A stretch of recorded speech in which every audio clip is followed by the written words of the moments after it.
18 साल की उम्र में मुझे एक ऐसी बिगड़ी हुई लड़की मिली थी जिसे कोई अपनाना नहीं चाहता था। मैंने उसे बदलने की बहुत कोशिश की, लेकिन उसका दिल कभी मेरे लिए नहीं पिघला।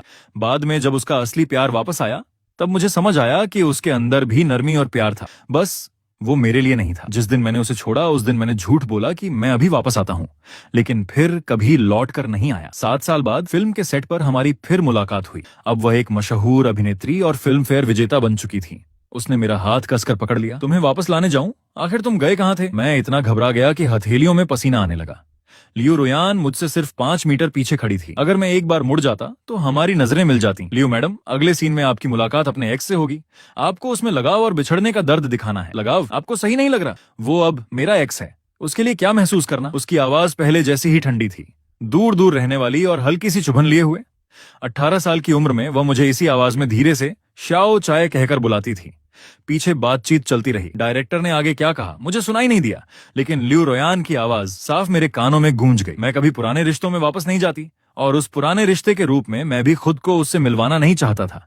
शूट खत्म होने के बाद हम दोनों अपनी अपनी राह चले जाएं, यही बेहतर था। तभी एक सहकर्मी ने अचानक जोर से मेरा नाम पुकारा। पीछे एकदम सन्नाटा छा गया। मैं जल्दी से प्रॉप्स उठाकर वहां से भाग गया। लियो रोयान मेरे पीछे नहीं आई। शायद उसने सुना ही नहीं, या फिर सुना लेकिन उसे फर्क नहीं पड़ा। सेट सजाते समय मैंने अपने साथी से कहा, अगली बार मुझे श्याओ फांग बुलाना, श्याओ चाय मत कहना। क्यों? श्याओ चाय तो अच्छा नाम है, श्याओ फांग ज्यादा प्रोफेशनल लगता है। वह हंस पड़ा और बात मान ली। असिस्टेंट डायरेक्टर बनने के बाद ये मेरी पहली फिल्म थी। सेट पर आने से पहले ही मुझे पता था कि इसकी हीरोइन लियो रोयान है। वह फिल्मी परिवार की दूसरी पीढ़ी से थी।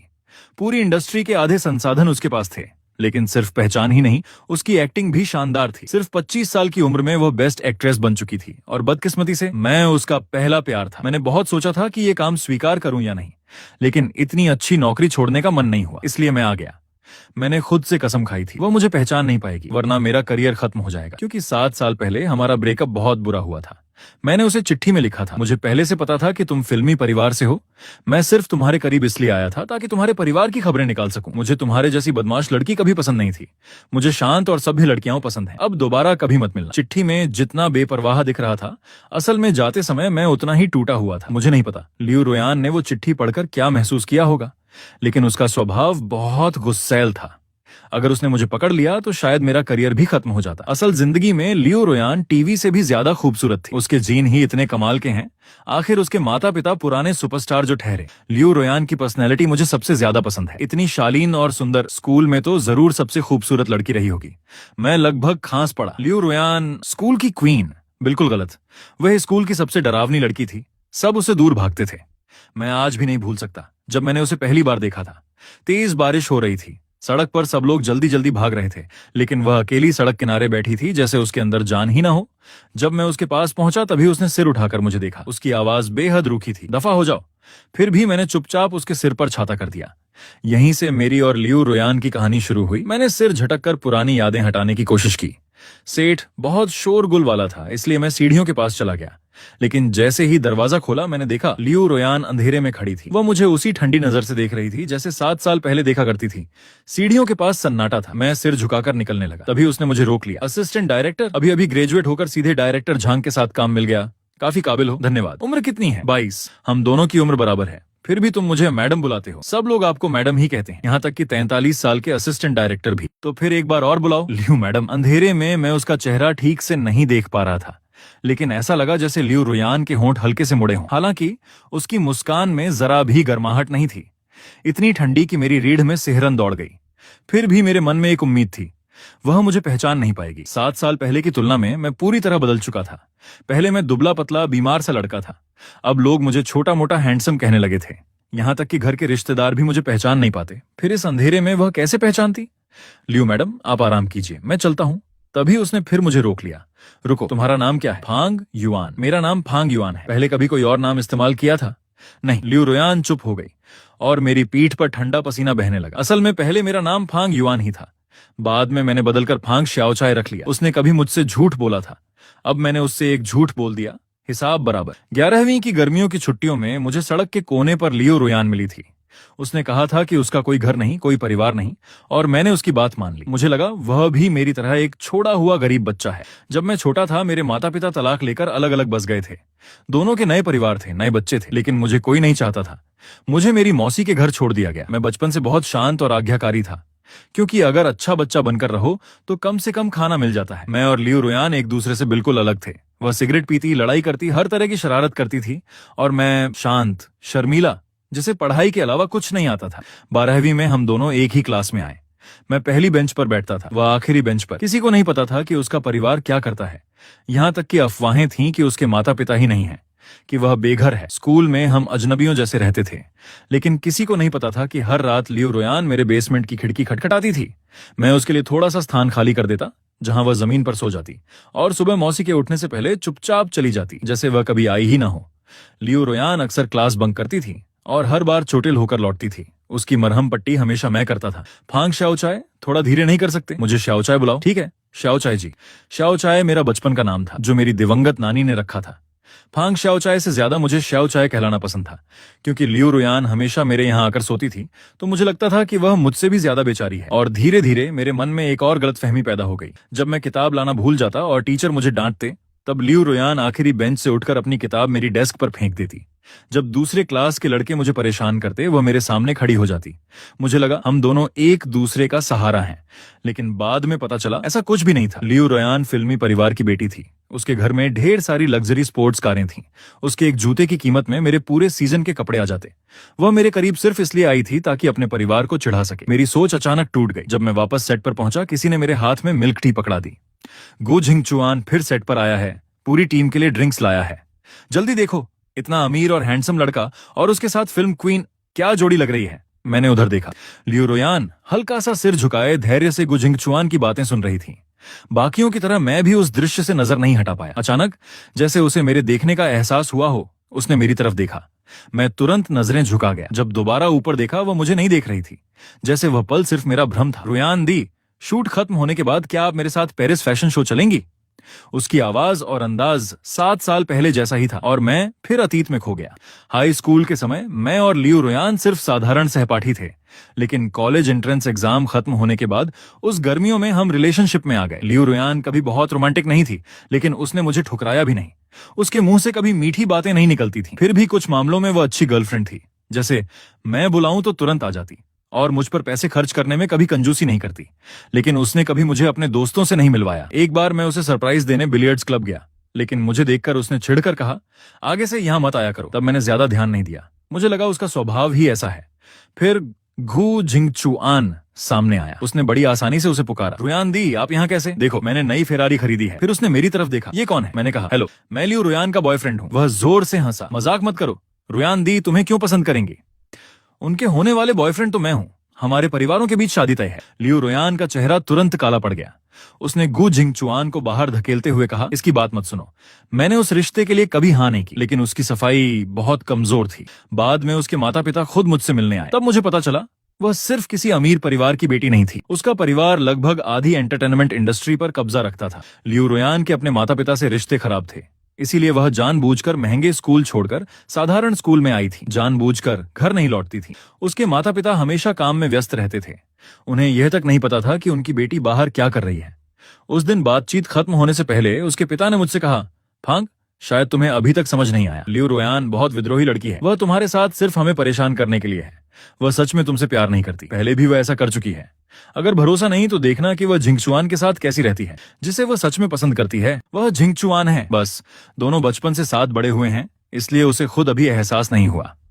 फांग, तुम और हम लोग एक जैसी दुनिया के नहीं हैं। उस पल ऐसा लगा जैसे मेरे ऊपर बिजली गिर गई हो, और बाद में मुझे एहसास हुआ उसके पिता सही कह रहे थे।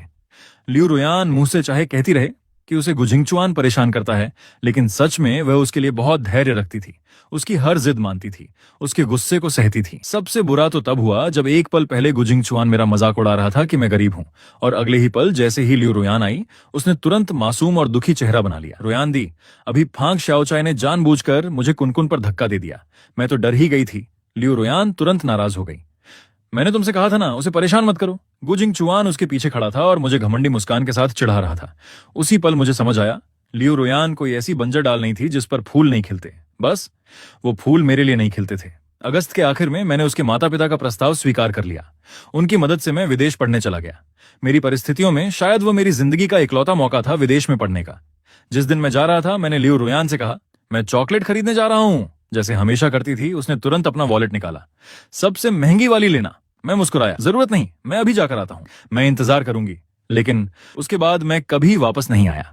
उसके माता पिता की शर्त के मुताबिक मैंने एक बेहद कठोर ब्रेकअप लेटर छोड़ दिया ताकि वह पूरी तरह मुझे भूल जाए। सिर्फ 3 महीने चला। हमारा पहला प्यार शरद ऋतु के आते ही चुपचाप खत्म हो गया। विदेश जाने के बाद मैंने अपना नाम बदल लिया और अपने सारे पुराने स्कूल दोस्तों से संपर्क तोड़ दिया। पहले मेरी मौजूदगी बहुत मामूली थी। लोग अक्सर मुझे तंग करते थे, इसलिए मैंने उस मुश्किल से मिली पढ़ाई के मौके को बहुत संभाल कर रखा। मैंने जिम जाना शुरू किया, अपने पहनावे और लुक पर ध्यान देना सीखा। नाम बदला, चेहरा बदला, और ऊपर से लियो रुयान के माता पिता ने भी जानबूझकर मेरी जानकारी छिपाई, इसलिए वह मुझे कभी ढूंढ नहीं पाई। उसकी नजरों में मैं शायद मर चुका था, लेकिन उसकी खबरें मुझे हमेशा मिलती रहीं। मेरे जाने के बाद उसने 1 साल दोबारा पढ़ाई की, फिर बीजिंग फिल्म अकादमी में दाखिला लिया। कॉलेज से ही उसका करियर चमकने लगा। कैमरे के सामने वो बेहद खूबसूरत और ठंडी लगती थी। कभी कभी उसकी हल्की सी मुस्कान फैंस का दिल हिला देती थी। उसमें पुराने दिनों की जरा भी झलक नहीं बची थी। शायद लोग बदल जाते हैं, मैं बदल गया था और वह भी बदल गई थी। एक दिन की शूटिंग खत्म होने के बाद मेरा पूरा शरीर दर्द से टूट रहा था, लेकिन मेरे साथी उत्साह से भरे हुए थे। ओह माय गॉड, ये फोटो तो कमाल की है। लियो रुयान की एयरपोर्ट फोटो फिर ट्रेंड कर रही है। फोटो में लियो रुयान चुपचाप सामने देख रही थी। उसकी चाल ढाल अब भी शालीन थी, लेकिन उसकी आंखों में जैसे काली आग जल रही हो, बेखौफ और पागलपन से भरी हुई। जिस बात ने मुझे सबसे ज्यादा डरा दिया वो ये थी कि फोटो के कोने में उसकी नजर जिस तरफ थी, वहां धुंधला सा जो पीछे खड़ा इंसान दिख रहा था, वह मैं था। अगले दिन शूटिंग जारी रही, लेकिन हीरो के साथ अचानक हादसा हो गया और उसे अस्पताल जाना पड़ा। यह हीरो हीरोइन का बेहद अहम सीन था। शूट टालना नामुमकिन था। डायरेक्टर बहुत परेशान हो गया। आखिरकार उसने फैसला किया कि पहले लियो रुयान के शॉट्स किसी बॉडी डबल के साथ शूट किए जाएंगे और बॉडी डबल चुनने का अधिकार लियो रुयान को दिया गया। मैं भीड़ के सबसे पीछे खड़ा था, लेकिन उसकी नजर सीधे मुझ पर आकर रुकी। उसे ले लो। मैं पूरी तरह सन्न रह गया। डायरेक्टर को कोई आपत्ति नहीं थी, वैसे भी मुझे सिर्फ पीछे से दिखना था, लेकिन गलती से पहचान खुल न जाए, इसलिए मेकअप आर्टिस्ट ने मुझे पूरा तैयार किया। जब मैं लियो रुयान के सामने जाकर खड़ा हुआ तो एक पल के लिए वह खो सी गई। मैंने हिम्मत करके उसकी तरफ देखा भी नहीं। तुम बहुत नर्वस हो। मैंने कभी एक्टिंग नहीं की। तुम्हें एक्टिंग करने की जरूरत नहीं है, बस मेरी बात सुनो और रिलैक्स रहो। जब तुम घबराते हो तो तुम्हारा शरीर अकड़ जाता है। कैमरे में वो बहुत अननेचुरल लगता है। पहले गहरी सांस लो, अपने आप को शांत करो। ठीक है, धन्यवाद लियो मैडम। थोड़ी देर में कैमरा सिर्फ मेरी तरफ होगा, तुम बस मेरे डायलॉग सुनना। और क्या? लियो रुयान ने मेरी आंखों में देखते हुए धीरे धीरे पूछा, मेरी चॉकलेट? उसकी आंखों की वह जिद्दी चमक 7 साल बाद भी बिल्कुल वैसी ही थी। 7 साल हो गए, अब तक खरीद ली होगी, है ना? मेरे दिमाग में सिर्फ एक ही बात आई, मैं पकड़ा गया। लियो रुयान शायद बहुत पहले ही मुझे पहचान चुकी थी। और किस्मत देखो, यह वही सीन था जहां सालों बाद मिलने के बाद हीरोइन हीरो से अपने प्यार का इजहार करती है। कुछ पलों के लिए मुझे सच में लगा उसके बोले गए सारे डायलॉग असल में मेरे लिए थे। लेकिन ऐसा कैसे हो सकता था? असल जिंदगी में लियो रुयान ने मुझसे कभी प्यार भरी बातें नहीं की थी। सीन खत्म होने के बाद डायरेक्टर ने मेरी तरफ अंगूठा उठाकर कहा, कमाल कर दिया, तुम में सच में एक्टिंग का टैलेंट है। अभी तुम्हारी आंखों का एक्सप्रेशन बिल्कुल परफेक्ट था। क्या ऐसा हो सकता है कि हम दोनों बस अपनी असली भावनाएं निभा रहे थे? उसके बाद के कई सीनों में लियो रुयान ने खास तौर पर मुझे ही अपने साथ काम करने के लिए चुना। मेरा सिर दर्द करने लगा। लियो रुयान से बहुत सारे लोगों के फायदे जुड़े थे, यहां तक कि डायरेक्टर भी उसे नाराज करने की हिम्मत नहीं करता था। ऐसे समय में मुझे अपने पास बुलाना अगर बदला नहीं था तो और क्या था? मैं एक साधारण असिस्टेंट से सीधे उसका पर्सनल असिस्टेंट डायरेक्टर बना दिया गया। दिन के 18 घंटे मुझे लगभग हर समय उसी के आसपास रहना पड़ता था। लेकिन मैं सिर्फ असिस्टेंट डायरेक्टर का काम नहीं कर रहा था। जैसे सेट पर भारी सामान उठाना, बाकी लड़कों की तरह मैं भी मदद करने गया। मैंने अभी आस्तीन ऊपर की ही थी कि लियो रुयान ने अचानक मेरा हाथ पकड़ लिया, जाकर मेरे लिए मिल्क टी खरीदो। सिर्फ मिल्क टी ही नहीं, उसने ढेर सारे स्नैक्स भी मंगवाए। हालांकि वह आराम से ऑनलाइन ऑर्डर कर सकती थी, लेकिन वह जिद करके मुझे खुद भेजती थी। सच कहूं तो बाकी सहकर्मी मुझसे जलने लगे थे, क्योंकि काम के बहाने मुझे आराम करने का मौका मिल जाता था। लेकिन मजे की बात यह थी, जब मैं सब खरीद कर वापस आता तो लियो रुयान कहती कि उसका खाने का मन नहीं है। 1 हफ्ते तक उसके साथ ऐसे काम करते करते मेरा वजन तक बढ़ गया। धीरे धीरे बाकी लोगों को भी कुछ अजीब लगने लगा। ऐसा नहीं हो सकता, लेकिन वह सच में तुम्हें बहुत स्पेशल ट्रीट करती है। लियो रुयान की कंपनी ने इस फिल्म में पैसा लगाया है। उसने पहले वाले असिस्टेंट डायरेक्टर्स को तो डांट भी दिया था, लेकिन तुम्हें उसने कभी नहीं डांटा। ऐसी कोई बात नहीं, बस रहने दो। अगर वो मुझे परेशान न करे तो वही बहुत बड़ी बात है। सेठ पर फैल रही बातें जल्दी ही गुजिंगचुआन के कानों तक पहुंच गईं। वह तुरंत सेट पर आ धमका, तो तुम हो रुयान दी के नए असिस्टेंट असिस्टेंट डायरेक्टर, इतनी कम उम्र में काम ठीक से कर लोगे? मिस्टर गु, कृपया लोगों को उनके चेहरे से जज मत कीजिए। गु जिंगचुआन ने होंठ टेढ़े किए और काफी देर तक मुझे घूरता रहा। क्या हम पहले कहीं मिले हैं? शायद आपको गलतफहमी हुई है। तुम जैसे लोगों को मैंने बहुत देखा है, सिर्फ इसलिए कि रुयान दी तुम्हें महत्व दे रही है। ये मत समझना कि तुम ऊपर चढ़ जाओगे। मैं सलाह दूंगा कि अपनी औकात पहचानो, वरना आखिर में पछताने का मौका भी नहीं मिलेगा। आप कहना क्या चाहते हैं? तुम रुयान दी के पुराने बॉयफ्रेंड जैसे लगते हो। तो वह तुम्हें इसलिए पास रख रही है क्योंकि तुम उसकी जगह भरने वाले बदले हो। ऐसा नहीं कि वो तुम्हारी बहुत तारीफ करती है। रुयान दी उस आदमी से नफरत करती है, इसलिए ज्यादा खुश मत हो। मैंने सीधा पूछा, अगर नफरत करती है तो फिर उसी जैसा इंसान क्यों ढूंढ रही है? क्या ये विरोधाभासी नहीं है? गु जिंगचुआन तुरंत चुप हो गया, गुस्से में पैर पटकते हुए चला गया। लेकिन उसके जाने के बाद मेरा दिल बुरी तरह उलझ गया। तो लियू रुयान सच में मुझसे नफरत करती है। और फिर उसी रात लियू रुयान ने अचानक मुझे मैसेज किया। उसने कहा कि मैं उसके लिए दवा लेकर आऊं। वह फिल्म की हीरोइन थी, उसे नाराज करना मुमकिन नहीं था, इसलिए मैं चला गया। मुझे लगा था कि वह फिर मुझे परेशान करने का बहाना ढूंढ रही है, लेकिन इस बार वह सच में बीमार थी। उसके माथे पर बड़े बड़े पसीने की बूंदें थीं। तुम्हें क्या हुआ? पेट में दर्द? तुम्हारी असिस्टेंट कहाँ है? वो चली गई है, समय पर वापस नहीं आ पाएगी। अजीब बात है, लियू रुयान को पहले कभी पेट की बीमारी नहीं थी। तुम्हारे पेट को क्या हुआ? जिस साल मैंने दोबारा परीक्षा की तैयारी की, उस दौरान ठीक से खाना नहीं खाया। खाना क्यों नहीं खाया? उसने हल्की झुकी आंखों से मेरी तरफ देखा और अचानक मुझे पुराने दिन याद आ गए। जब वह मेरे बेसमेंट में सोने आती थी तो मैं हमेशा उसके लिए खाना बचा कर रखता था। जब तक मैं अपना होमवर्क खत्म करता, वह अक्सर सब कुछ साफ कर चुकी होती थी। स्कूल की कैंटीन में नहीं खाती थी, बेकार लगता था। हाँ, ये बिल्कुल उसी जैसा जवाब था। तभी मेरी नजर मेज पर गई। वहां गरम गरम खाने से भरी पूरी टेबल सजी हुई थी। पेट दर्द कर रहा है, खा नहीं पा रही, तो काफी अफसोस की बात है। मैं तो रोज सेट का घटिया खाना खाकर परेशान हो चुका हूँ। तुम खा लो, वरना बेकार जाएगा। अगर नहीं खाना तो फेंक देना। मैंने डिस्पोजेबल चॉपस्टिक्स खोली और टेबल के पास बैठ गया। मैं चुपचाप खाना खा रहा था। कमरे में भी पूरी खामोशी थी। मुझे लगा लियू रुयान सो चुकी है, लेकिन जब मैंने मुड़कर देखा तो पाया कि वह मुझे देख रही थी। उसके होंठों पर हल्की सी मुस्कान थी, लेकिन जैसे ही हमारी नजरें मिली, उसकी मुस्कान तुरंत गायब हो गई और वह फिर वही चेहरा बना बैठी, जैसे पूरी दुनिया ने उसका पैसा खा लिया हो। वह अब भी बिल्कुल पहले जैसी थी, जरा भी नहीं बदली। हम दोनों चुप रहे, किसी ने कुछ नहीं कहा। जब मैं जाने लगा तभी उसने अचानक कहा, श्याओ चाय, मेरा और गु जिंगचुआन का कोई रिश्ता नहीं है। पहले भी नहीं था, अब भी नहीं है और आगे भी कभी नहीं होगा। मैंने विनम्रता से सिर हिलाया। लेकिन लियू मैडम, अब मुझे फर्क नहीं पड़ता। मेरी इस बात के बाद लियू रुयान कई दिनों तक मुंह फुलाए रही। खैर, शूटिंग खत्म होने वाली थी, लेकिन क्लाइमैक्स से कुछ दिन पहले एक हादसा हो गया। एक सीन नाव पर शूट होना था और उसी दिन तेज तूफानी हवा चल रही थी। साउंड रिकॉर्डिस्ट बाथरूम गई हुई थी, इसलिए मैं अस्थायी तौर पर उसकी जगह डेक पर खड़ा था। मेरे हाथ में मुझसे भी लंबा माइक्रोफोन था। नाव पहले से हिल रही थी, मैं ठीक से संतुलन भी नहीं बना पा रहा था। तभी तेज हवा का झोंका आया, मेरा पैर फिसला और मैं सीधे झील में गिर गया। लेकिन मुझे तैरना नहीं आता था। चारों तरफ अफरा तफरी मच गई और तभी मैंने किसी की घबराई हुई आवाज सुनी, श्याओ चाय। लियू रुयान ने बिना एक सेकंड सोचे सीधे पानी में छलांग लगा दी। उसने मुझे कसकर पकड़ लिया, जैसे डर रही हो कि अगर उसने छोड़ा तो मैं फिर हमेशा के लिए गायब हो जाऊंगा। उसके बाद मुझे कुछ याद नहीं। जब मेरी आंख खुली, मैं एक अनजान कमरे में लेटा था। बेडसाइड टेबल पर हाथ से लिखा एक नोट रखा था। उस चिट्ठी में लिखा था कि उस दिन मेरे नकली मम्मी पापा से मिले थे। तुम जो रेंट पे थे, मैं तो बचपन से अनाथ थी।